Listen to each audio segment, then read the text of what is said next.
Mock test लिखकर आपका rank कैसे बिल्डअप होगा, तो इसके लिए पहले आपको ये समझना होगा that what is the importance of the mock test. Toppers जो है वो पेपर को कैसे अटेम्प्ट करना है वो पेन को टच करने से पहले वो डिसाइड कर लेते हैं। तो आपको करना क्या है, इसमें नेगेटिव मार्किंग जो है वो एक तो उस पर्टिकुलर क्वेश्चन में आप जो 4 मार्क्स स्कोर कर सकते थे वो भी गया, और एक -1 मार्क्स भी आपको वो अवॉइड करके जाता है। आपके पास सॉलिड लॉजिक नहीं है फिर भी आप आंसर मार्क कर रहे हैं तो वो तुक्का के ही कैटेगरी में आएगा।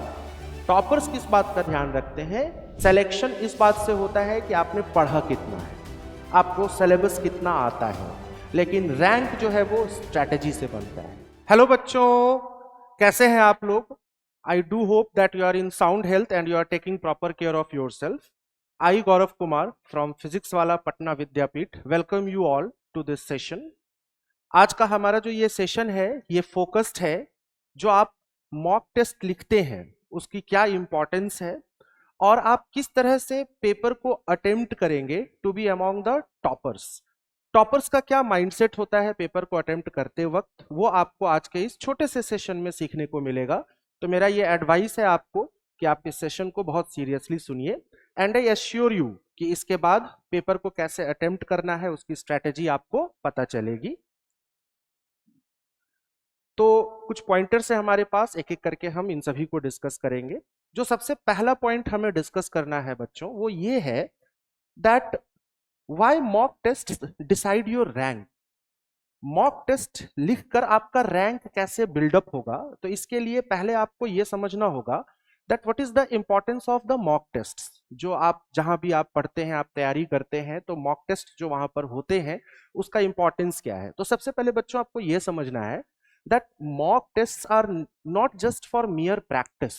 ये सिर्फ प्रैक्टिस के लिए नहीं है, ये बेसिकली एक रिहर्सल है बिफोर योर फाइनल एग्जामिनेशन। जो आप फाइनल एग्जाम देते हैं जेई का, उसका ये आपको रिहर्सल देता है। What is the key reality? Syllabus same होता है, सभी बच्चों ने सेम सिलेबस पढ़ा हुआ होता है, एक जैसा पेपर बच्चे अटेम्प्ट करते हैं। फिर ऐसा क्यों होता है कि उनके रैंक्स में ह्यूज डिफरेंस होता है? ये डिफरेंस कहां से क्रिएट होता है, ये रैंक का डिफरेंस कहां से क्रिएट होता है? तो ये 3 फैक्टर्स पर डिपेंड करता है। आप क्वेश्चंस को कैसे सेलेक्ट करते हैं पेपर के अंदर, टाइम को आप कैसे मैनेज करते हैं, और पेपर के अंदर जो आपसे एरर्स होते हैं उसको आप कंट्रोल कैसे करते हैं। इन्हीं 3 पॉइंट्स पर हमारा आज का ये सेशन फोकस्ड होगा कि इनको आप किस तरह से कंट्रोल करेंगे। और टॉपर्स जनरली क्या करते हैं, उनका माइंडसेट क्या होता है इन पॉइंटर्स के अक्रॉस अगर हम बात करें, तो टॉपर का माइंडसेट क्या होता है पेपर के अंदर? They don't try to solve the paper, they try to maximize their score safely. उनका जो फोकस होता है स्कोर मैक्सिमाइज कैसे होगा उसके ऊपर होता है। तो आज के हमारे सेशन का ऑब्जेक्टिव भी यही है। इस सेशन में आप सीखेंगे कि टॉपर्स पेपर को अटेम्प्ट कैसे करते हैं और उनका जो एग्जिस्टिंग प्रिपरेशन है उसको वो मैक्सिमम मार्क्स में कन्वर्ट कैसे करते हैं। तो आइए हम लोग आगे देखते हैं। देखिए, सबसे पहले जो सबसे ज्यादा इंपॉर्टेंट है ये आपको समझना होगा कि पेपर के अंदर आपका सब्जेक्ट का ऑर्डर क्या होना चाहिए। This is highly critical. Subject order strategy आप क्या रखेंगे? बच्चों, ऑर्डर पर्सनल होता है, ये आपके प्रिपरेशन के ऊपर डिपेंड करता है। किसी बच्चे का फेवरेट सब्जेक्ट केमिस्ट्री होता है, किसी का मैथमेटिक्स होता है, किसी का फिजिक्स होता है। आपको इमोशन को भी कंट्रोल करना है यहाँ पे। Order is personal, but order को सेलेक्ट करने के पीछे का लॉजिक जो है वो यूनिवर्सल होता है। You have to start with your strongest subject. जो सब्जेक्ट आपका सबसे ज्यादा स्ट्रांग है आप उससे स्टार्ट कीजिए, and end with the weakest subject. जो टिपिकल सक्सेसफुल ऑर्डर है जो आमतौर पर मैक्सिमम स्टूडेंट्स फॉलो करते हैं, first they attempt chemistry, then physics and then mathematics. और ये ऑर्डर स्ट्रेटेजी को सेलेक्ट करना ये वर्क क्यों करता है? क्योंकि इससे आपका कॉन्फिडेंस बिल्डअप होता है, पेपर के अंदर क्वेश्चंस आपसे बनने लगते हैं, सेफ मार्क आप सिक्योर करते हैं, और बाद में पैनिक सिचुएशन जो है वो आप रिड्यूस कर सकते हैं। क्योंकि कई बार लास्ट में होता है कि क्वेश्चंस ज्यादा बचे हुए होते हैं और आप पैनिकिंग सिचुएशन में होते हैं, तो आपका दिमाग काम करना बंद कर देता है और बनने वाले क्वेश्चंस भी आपसे नहीं बनते हैं। So you have to fix your subject order now and do not experiment in the final mocks. Final exam में आपको कोई एक्सपेरिमेंट नहीं करना है, जो प्रैक्टिस करना है वो आपको अभी करना है। नाउ अब आपने ऑर्डर डिसाइड कर लिया है, आपके पास पेपर है। तो पेपर जैसे ही आपके हाथ में आया तो आपके शुरुआत के 5 मिनट्स जो है वो बहुत क्रिटिकल है। So what is the first 5 minute strategy, और टॉपर्स इसमें क्या करते हैं? आमतौर पर होता क्या है कि बच्चों ने ऑर्डर सेलेक्ट कर लिया कि नहीं ठीक है मुझे पहले केमिस्ट्री करना है। अब जैसे ही पेपर आया वो केमिस्ट्री के सेक्शन में गए and they start with question number 1 blindly. ये नहीं करना है। Toppers decide the paper flow even before touching their pen. Toppers जो है वो पेपर को कैसे अटेम्प्ट करना है वो पेन को टच करने से पहले वो डिसाइड कर लेते हैं। तो आपको करना क्या है इसमें? ब्लाइंडली आपको स्टार्ट नहीं करना है। स्टार्टिंग के जो 5 मिनट्स हैं वो आपको इन्वेस्ट करना है पेपर रीडिंग और मेंटल मैपिंग में। आपको क्विकली पेपर को स्कैन करना है। फर्स्ट 5 मिनट्स में आप पेपर को सॉल्व नहीं करेंगे, आप स्कैन करेंगे। और आपको क्या आइडेंटिफाई करना है? You have to identify the direct questions. कई बार ऐसा होता है, जेई मेन के पेपर की अगर हम बात करें तो उसमें क्वेश्चंस इजियर एंड पर भी आते हैं। तो direct questions, direct formula based questions कौन से हैं आपको उन्हें आइडेंटिफाई करना है। फैमिलियर चैप्टर से फैमिलियर क्वेश्चंस कौन से पूछे गए हैं। कई बार ऐसे क्वेश्चंस आपके सामने आते हैं जो आपने क्लास में डिस्कस किया हुआ होता है, तो ऐसे क्वेश्चंस को आइडेंटिफाई करना है। और लेंदी और रिस्की क्वेश्चंस को आइडेंटिफाई करना है, और इनको आइडेंटिफाई करके आपको इनको मार्कअप कर लेना है कि कौन सा क्वेश्चन श्योर शॉट आपसे बन जाएगा, कौन से क्वेश्चन में आपको थोड़ा सा सोचना है उसके बाद भी वो आपसे बन जाएगा, और ऐसे कौन से क्वेश्चंस हैं जो प्राइमा फेसी पहली बार आपको देखकर लग रहा है कि आपका टाइम खा जाएगा, उसको आपको इनिशियली स्किप करना है। तो फर्स्ट 5 मिनट्स की आपकी स्ट्रेटेजी ये होगी कि फर्स्ट 5 मिनट्स में आपको पेपर को स्कैन कर लेना है। इसके बाद अगर हम बात करें तो पेपर में टाइम कैसे एलोकेट करना है, ये भी बहुत इंपॉर्टेंट है। आपने सब्जेक्ट का ऑर्डर डिसाइड कर लिया, पेपर आपने स्कैन कर लिया, तो टाइम के बारे में आपको ध्यान रखना है that time is distributed not spent equally. 3 घंटे का आपका जेई मेन का पेपर है तो इसका मतलब ये नहीं है कि आपको तीनों सब्जेक्ट में एक एक घंटे इन्वेस्ट करना है। नो, टाइम का डिस्ट्रीब्यूशन कैसा रखना है? तो आइडियल डिस्ट्रीब्यूशन अगर मैं बात करूं टाइम की, तो आइडियल डिस्ट्रीब्यूशन है केमिस्ट्री को आप 35 टू 40 मिनट्स का टाइम दें, फिजिक्स को 45 टू 50 मिनट्स का टाइम दें। केमिस्ट्री में टाइम आपने कम क्यों दिया उसका कारण भी आप समझिए। केमिस्ट्री में इनऑर्गेनिक केमिस्ट्री और ऑर्गेनिक केमिस्ट्री का जो सेक्शन होता है उसमें डायरेक्ट क्वेश्चंस होते हैं। अगर आपको वो कॉन्सेप्ट आ रहा है तो आप उसके आंसर को तुरंत मार्क कर पाएंगे। थोड़ा सा टाइम आपका फिजिकल केमिस्ट्री का सेक्शन लेता है क्योंकि उसमें कैलकुलेशंस इन्वॉल्व होते हैं, बट इनऑर्गेनिक और ऑर्गेनिक केमिस्ट्री के क्वेश्चंस तुरंत बनते हैं। तो इसका मतलब ये है कि केमिस्ट्री में आप काफी टाइम सेव कर सकते हैं। तो केमिस्ट्री में 35 टू 40 मिनट्स का टाइम स्पेंड करना है, फिजिक्स में 45 टू 50 मिनट्स का टाइम स्पेंड करना है। और मैथमेटिक्स की अगर हम बात करें तो मैथमेटिक्स में जो जेई मेन का ट्रेंड देखा जा रहा है, पेपर थोड़ा टफर एंड पर भी होता है और क्वेश्चंस थोड़े लेंदी भी होते हैं। तो मैथमेटिक्स में आपको ज्यादा टाइम स्पेंड करना है, 70 टू 75 मिनट्स। और 10 टू 15 मिनट्स का बफर टाइम टॉपर्स हमेशा अपने पास रखते हैं। बफर टाइम का क्या इंपॉर्टेंस है ये इस सेशन में आगे चल के आपको मैं बताऊंगा। तो 10 टू 15 मिनट्स का बफर टाइम आपको रखना है। और पेपर के अंदर टॉपर का रूल क्या होता है? आपको लगा आपसे ये क्वेश्चन बन जाएगा, आपने क्वेश्चन को स्टार्ट किया, आप उसके कैलकुलेशंस पर प्रोसीड कर रहे हैं, बट अगर पर्टिकुलर कोई क्वेश्चन आपका 80 से 90 सेकंड ले चुका है और आप किसी कंक्लूसिव पॉइंट पर नहीं पहुंच पा रहे हैं तो आपको उसको मार्क कर देना है और आगे बढ़ जाना है। क्योंकि आपको पहले उन क्वेश्चंस को कर लेना है जो श्योर शॉट आपको आ रहा है, जो आपके मार्क्स को सिक्योर कर लेगा। तो मार्क करके आगे बढ़ जाइए। क्या आपको अवॉइड करना है? तो किसी भी टफ क्वेश्चन में ओवर इन्वेस्टमेंट ऑफ टाइम आपको अवॉइड करना है। टाइम को ओवर इन्वेस्ट आपको नहीं करना है।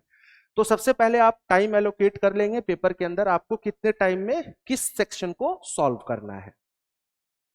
इसके बाद क्वेश्चन की सिलेक्शन स्ट्रेटेजी।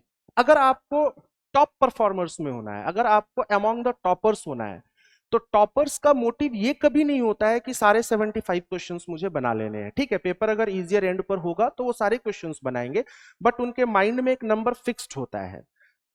सारे 75 क्वेश्चंस को नहीं बनाना है, जितने भी क्वेश्चंस को बनाना है मैक्सिमम एक्यूरेसी के साथ बनाना है, नेगेटिव मार्किंग को अवॉइड करते हुए बनाना है। तो सेफ अटेम्प्ट का रेंज क्या है?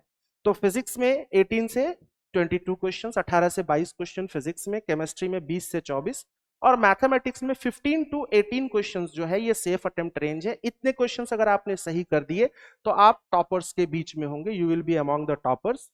And you have to attempt only those questions जिसमें आपको लग रहा है एक्यूरेसी की प्रोबेबिलिटी आपकी 80% से ज्यादा है, वो आपसे बन जाएगा।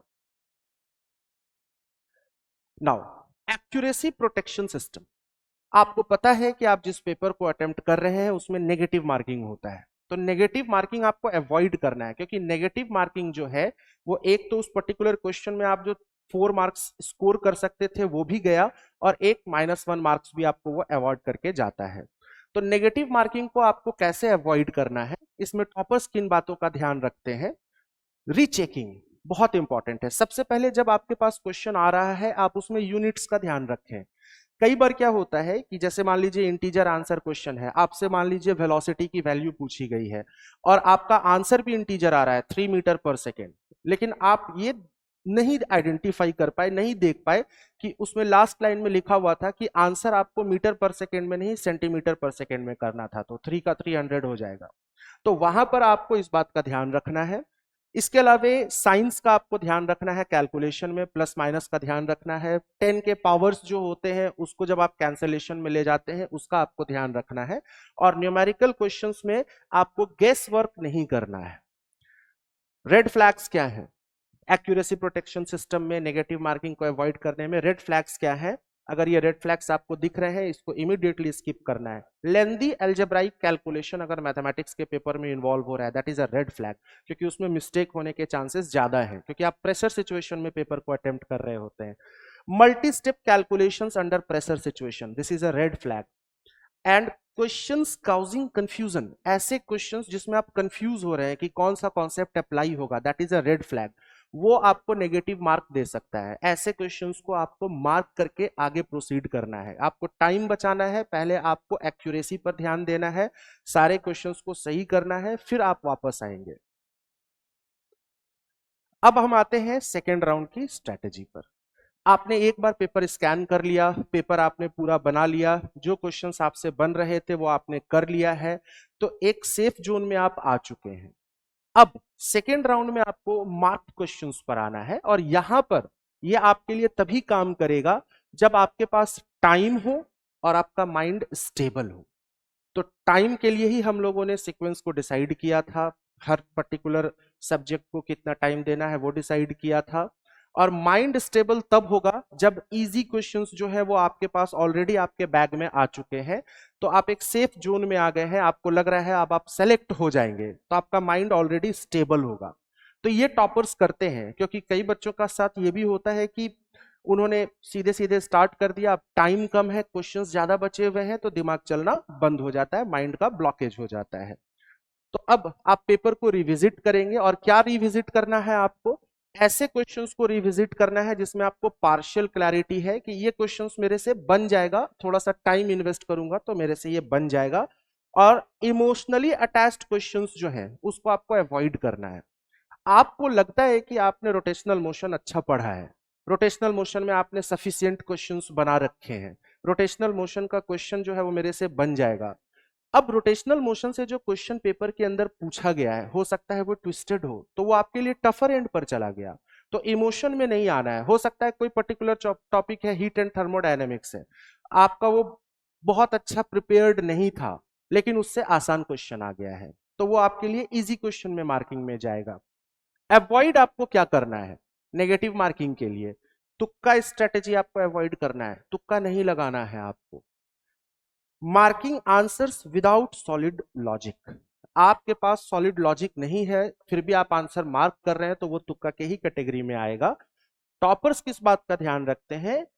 दे answer only if they are 100% sure, accuracy पर फोकस करते हैं वो। तो ये आपका सेकेंड राउंड का स्ट्रेटेजी हो गया जहां पर आप रिविजिट करेंगे क्वेश्चंस को। Now final 10 minutes is your rank booster zone. जो आपने बफर टाइम बचाया है अब हम उस पर आ रहे हैं। बफर टाइम में आपको करना क्या है? Where most students panic toppers gain, क्योंकि ये जो लास्ट के 10 मिनट्स होते हैं इसी में कई स्टूडेंट्स पैनिक करते हैं, उनके कई क्वेश्चंस बचे हुए रह जाते हैं और बाद में जब वो उसी पेपर को देखते हैं वो क्वेश्चंस उनसे बन जाते हैं, बट पेपर के अंदर वो नहीं बना क्योंकि वो पैनिक सिचुएशन में थे। So what do toppers do? They verify question count कि जितना मेरा टारगेट क्वेश्चंस था तीनों सब्जेक्ट में वो मैंने कर लिया है या नहीं। क्वेश्चन के काउंट को वो वेरीफाई करते हैं। जो अगर ओएमआर पर वो मॉक टेस्ट लिख रहे हैं या फिर सीबीटी मोड में ऑनलाइन में वो लिख रहे हैं तो वो ये चेक करते हैं कि ओएमआर मैंने प्रॉपरली भरा है या नहीं, या क्वेश्चंस को प्रॉपरली मैंने आंसर मार्क कर दिया या नहीं। ऐसा भी हो सकता है कि क्वेश्चन मैंने सॉल्व कर लिया और उसको मार्क करना मैं भूल गया, तो इसका ध्यान रखा जाता है। और अनअटेम्प्टेड इजी क्वेश्चंस, अगर क्वेश्चंस आसान थे उसको अटेम्प्ट नहीं किया है तो उसको अटेम्प्ट करते हैं वो। Do not start a new lengthy question in this buffer zone. इस बफर जोन में कोई लेंदी क्वेश्चन को आपको स्टार्ट नहीं करना है। जो क्वेश्चन आपने प्रॉपरली सॉल्व कर लिया है उसमें ओवर थिंकिंग नहीं करना है। जो ये फाइनल मिनट्स हैं इसका इस्तेमाल आपको एरर स्कैन करने में करना है, सॉल्विंग में नहीं करना है। Now the most important and the most ignored one, post mock analysis. कई बच्चे के हैबिट में ये नहीं होता है, उन्होंने एक बार पेपर लिख दिया, मार्क्स आ गए, अच्छे आ गए, वेल एंड गुड, खराब आ गए तो पैनिकिंग सिचुएशन में है। आपको पोस्ट टेस्ट एनालिसिस करना है, इसको हम लोग एरर लिस्टिंग कहते हैं। ये बहुत इंपॉर्टेंट होता है। What you have to do, आपने पेपर दे दिया, आपके पास आंसर किया गया, आइडेंटिफाई द क्वेश्चंस जो आपसे गलत हुए हैं और आपको बनाना है serial number, question number, your answer, correct answer and the reason. ये चेकलिस्ट आपको बनाना है कि गलती आपसे कहां हुआ। And you have to write down the nature of mistake. Mistake आपसे कंसेप्चुअल हुआ, आपको वो पर्टिकुलर कॉन्सेप्ट ठीक से नहीं आ रहा था, आप फॉर्मूला भूल गए तो उस फॉर्मूले को वहां पर आपको लिखना है। सिली मिस्टेक हो गया आपसे, ये मैक्सिमम स्टूडेंट से होता है। सिली मिस्टेक हो गया, आपको वहां पे उसको मार्क करना है। टाइम का मिसमैनेजमेंट हो गया, मैंने सोचा था कि 80 सेकेंड के बाद अगर मैं स्टक हो गया तो मैं आगे बढ़ जाऊंगा, लेकिन मैं अपने इमोशन को कंट्रोल नहीं कर पाया, मैंने टाइम ओवर इन्वेस्ट कर दिया। या रॉन्ग क्वेश्चन का सिलेक्शन हो गया, मेरे को लगा ये आसान है लेकिन ये टफ था, फिर भी मैंने टाइम ज्यादा इन्वेस्ट कर दिया। तो उन मिस्टेक्स को आपको आइडेंटिफाई करके अपने एरर लिस्ट में रखना है और फिर आपको खुद से ये सवाल पूछना है that should I have attempted this question at all, मुझे इस क्वेश्चन में टाइम ओवर इन्वेस्ट करने की जरूरत थी क्या, ये आपको पूछना है खुद से। और एक्शंस आपको क्या लेना है, मॉक टेस्ट का एरर लॉग आपको मेंटेन करके रखना है।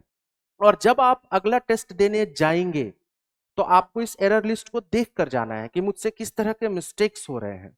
और अगले टेस्ट के बाद जब आप एरर लॉग बनाएंगे तो you have to make it sure कि उसमें एरर का नेचर नया हो। The error should be new, repetitive mistake नहीं होना चाहिए। अगर मिस्टेक रिपीट हो रहा है then this is a blunder. तो रिपीटेटिव मिस्टेक को आपको नहीं करना है। And what is the final take away, इस सेशन में आपने क्या सीखा? आपने सीखा how to think like a topper. What do topper do? वो पेपर को अटेम्प्ट करते हैं। और रैंक जो है, देखिए सिलेक्शन इस बात से होता है कि आपने पढ़ा कितना है, आपको सिलेबस कितना आता है, लेकिन रैंक जो है वो स्ट्रैटेजी से बनता है और टॉपर्स की स्ट्रैटेजी होती है। वही स्ट्रैटेजी आपको मैंने आज बताया है। टॉपर्स क्या करते हैं, वो एक्यूरेसी पर फोकस करते हैं, तुक्का नहीं लगाएंगे, आंसर्स को एक्यूरेट मार्क करेंगे, क्वेश्चन के सिलेक्शन पर फोकस करते हैं, easy question, moderate question, tough questions को प्रॉपर वे में सेलेक्ट करते हैं और प्रेशर सिचुएशन में अपने आप को काम रखते हैं और कूल रखते हैं। So final advice from my side is, in the exam you do not have to prove how much you know. आपको रिसर्च नहीं करना है, वहां पे साइंटिस्ट नहीं बनना है, आप कितना जानते हैं वो आपको वहां नहीं दिखाना है। You have to prove how smartly you choose. आप क्वेश्चंस को कितने स्मार्टली चूज करते हैं वही आपको सिलेक्शन से टॉपर जोन में लेके जाता है। तो इस सेशन में यही आपको मैंने बताया कि टॉपर्स जो है वो किस तरह से पेपर को अटेम्प्ट करते हैं। आई डू होप ये सेशन आपने ध्यान से सुना है और इसमें जो की टेक अवेज थे आप उसको अगले मॉक टेस्ट में जब भी आप अपीयर होंगे आप उसको अप्लाई करेंगे और आप सिलेक्शन जोन से टॉपर जोन में जाएंगे, यही उम्मीद मैं आपसे करता हूं। So thank you very much.